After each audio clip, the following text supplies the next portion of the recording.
Hi, I'm Monique Mullenkamp, Publicity Director at New World Library. Joining me today are Pretzel and Tiva. We recently had the pleasure of sitting down with Laura Coffey and Lori Fasaro to talk about their book, My Old Dog. I hope you enjoy the interview. So the story of how you two came to work together on the My Old Dog book, tell us about that. It's so compelling. It's such a good story. So I met my dog Sunny at a shelter, and she was 16 years old. She was an owner surrender. She had cancer. She had infected eyes, and nobody was going to adopt her. And I was so touched by her that I couldn't get her out of my mind. And so I ended up adopting her. And she is really the catalyst to what inspired me to rethink old dogs.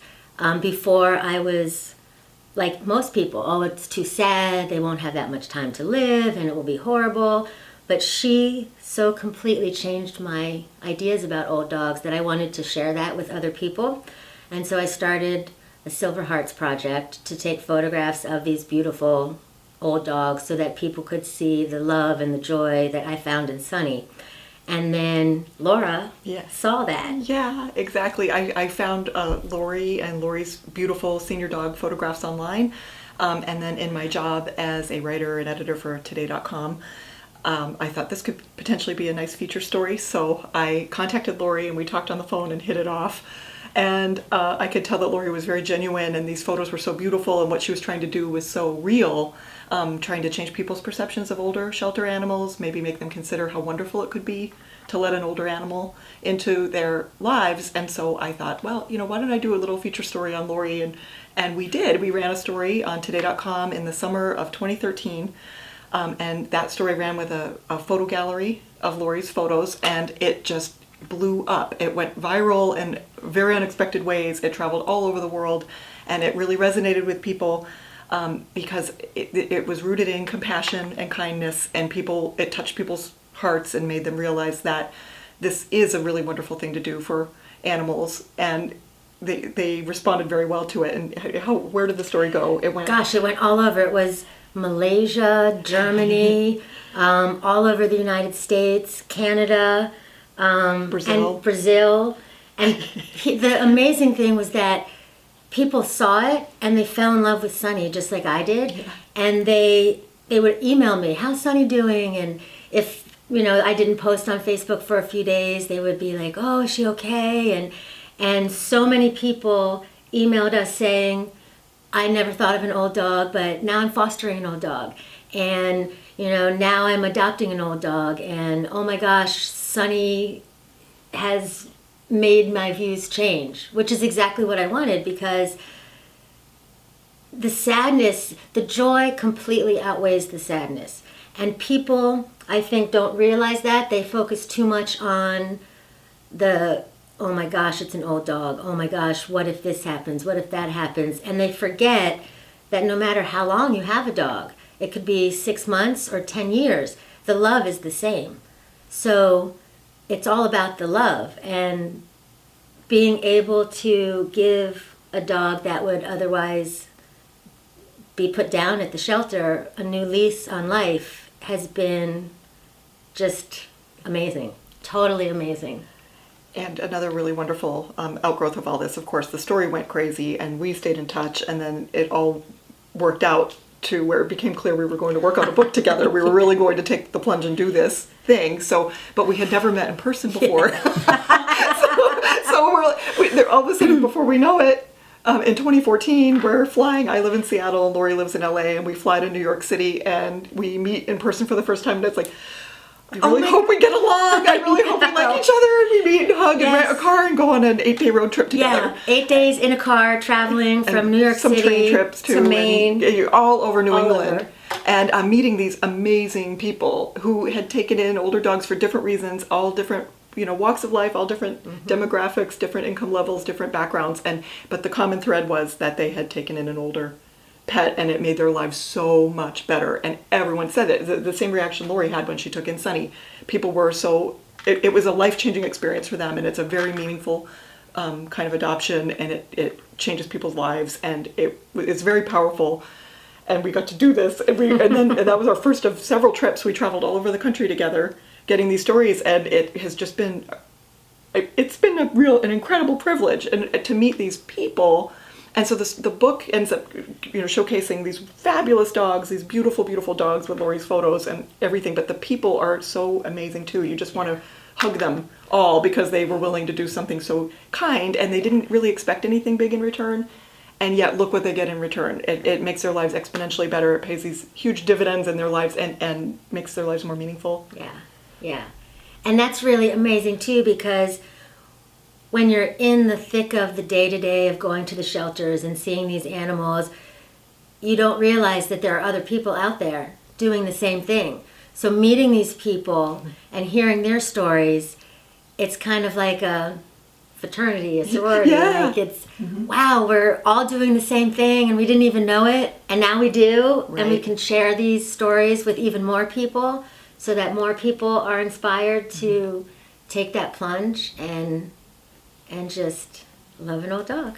All right. So, puppies. Everyone loves them. Yay. I think a lot of people think, I'm going to get a puppy, time for a new dog, let's go with a puppy. What are the advantages to adopting a senior dog? Well, senior dogs, already their personality is formed, which is nice. So you basically know what you're getting. They're out of the teething stage. They're out of the terrible two stage. They're out of the teenager stage. And basically what you see is what you get. Most of the time they're house trained already. They're not going to chew on things. They're not going to be disruptive.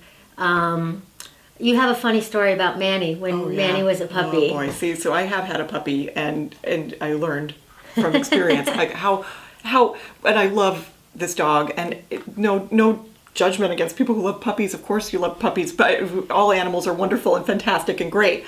It's a lot of work. It's a tremendous amount of work. And when I took in Manny as a little puppy, he chewed up everything. He ate everything. I was constantly dog proofing, and he would still manage to get to every remote control and every single thing. And one time I thought, there's nothing in this room. I'm leaving him in a room there's nothing he could possibly chew on. And came home and he ate across our entire wooden coffee table like it was a corn on the cob.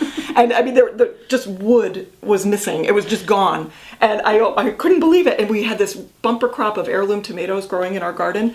And he went out and ate all of the tomatoes. These would have been $4.99 a pound at the grocery store. And it's like they were all gone. He ate all of the tomatoes. And it kept happening, and I was like, oh, I can't believe what this dog is doing. And I talked to the vet, and I said, he's eating the coffee table, and the heirloom tomatoes, and the remote controls, and the list went on. And then the vet is just looking at me very dispassionately and listening to the story.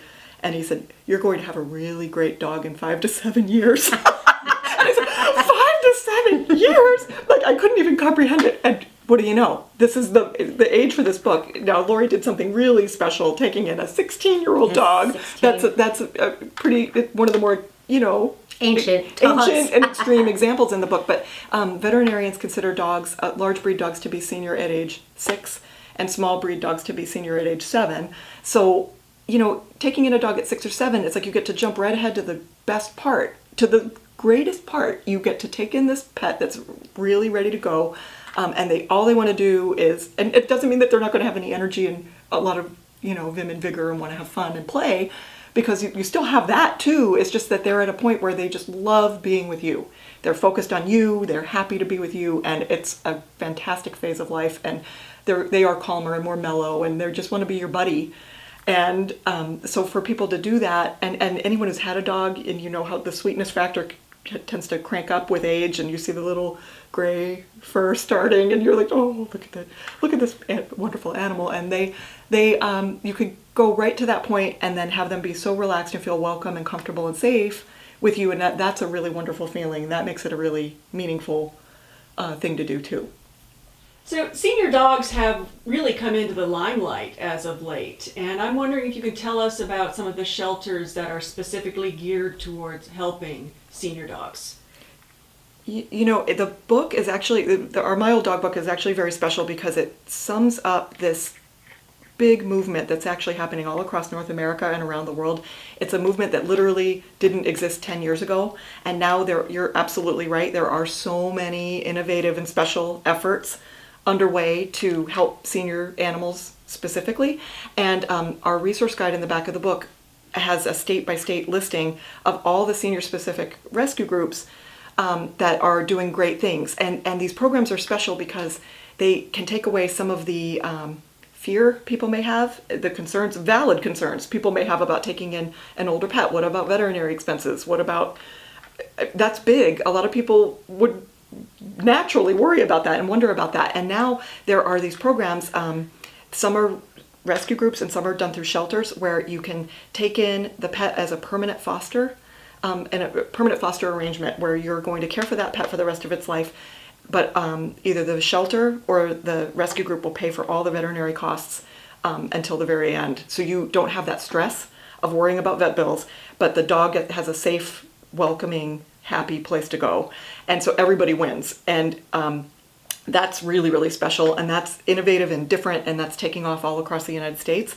So there are opportunities like that. And then there are other really cool programs like Seniors for Seniors programs that make it easier for people over the age of about 60, usually, sometimes it's 62 and up. But it's an opportunity to match energy levels and find just the right fit for somebody who could have a calmer, more mellow pet come into their lives, and then the pet is free, adoption fees are waived. Many times a shelter or rescue group will make dog beds and leashes and collars and harnesses and food for a month and initial veterinary care and medicine for a month and all these things available to make it as easy as possible and set the person up for success in this endeavor to take in an older pet and make sure it's really going to be a good fit personality-wise. Mm-hmm. And I don't know, you work at Best Friends Animal Society. There are cool programs there. We bring in a lot of the senior animals too, and just like we do all kinds of things like that as well. And on Facebook and Twitter and the internet, there's a lot of groups, Senior Pets for Senior People, and they network these animals. And so you might not have an animal in your local shelter, but 1-2 counties over has one, and those grassroots organizations kind of help match the people so you can find them if that's something that you really want to do. So the social media has been amazing for that kind of thing. In fact, yesterday we met a dog, Hazel, who, this was so amazing. She was in South Los Angeles shelter where I volunteer, and she was probably 14, missing teeth, just in horrible condition, and she was so beautiful. She was this red, furry, beautiful dog, and she touched me like Sunny did, but I couldn't keep her. And so I pulled her and I found a foster home through Facebook, the magic of Facebook. Yeah. And then the foster kept her for a few months, and then we found her a home in Northern California. So we found volunteers to make the drive. We had, I think, 3 or 4 different volunteers to do 1 2-hour portion of the drive, and we brought her up here. And then yesterday we met her. And Laura got to meet Hazel. She came to the Copperfields books. Yeah. And it was amazing because I had never met the owner before, but we'd been friends on Facebook, and she sends me, pictures of how Hazel's doing. So to meet this woman who we have such a history together because of Hazel, this old dog. And there's Hazel in the bookstore. Hazel is in the bookstore, and Wendy's there, and it was just like, this is what it's all about. It's just, I get chills because I know. That's what it's about. It's about the people and dog connection, and it's about the love and the community rallying together to help these innocent creatures. Yep. Yeah. So it's been fantastic.